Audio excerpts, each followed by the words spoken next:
ડીસામાં ભારે વરસાદને બદલે નવજીવન સોસાયટી અને એક દિવાલ ધરાશયી થઈ ગઈ હોવાની ઘટના સામે આવી છે, જેમાં દિવાલની અંદર એક્ટિવા અને બાઇક દબાઈ જતા મોટું નુકસાન થયું છે।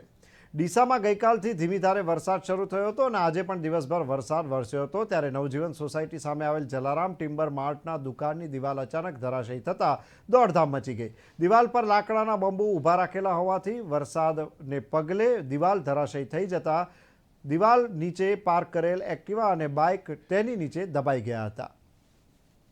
આ લાઠીના આ સમસ્યા આ બીજી વાર સર્જાઈ છે। અમને વારંવાર એની રજૂઆત કરવા પણ હજી કોઈ એનો નિકાલ નથી લાવ્યો।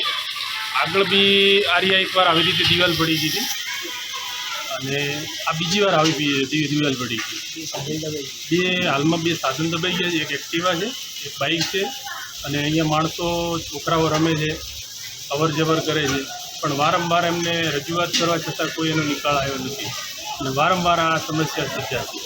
અમારે માણસોને જાનહાનિની તકલીફ છે, આવી રીતે તકલીફ થઈ જાય અને માણસો દબાઈ જાય।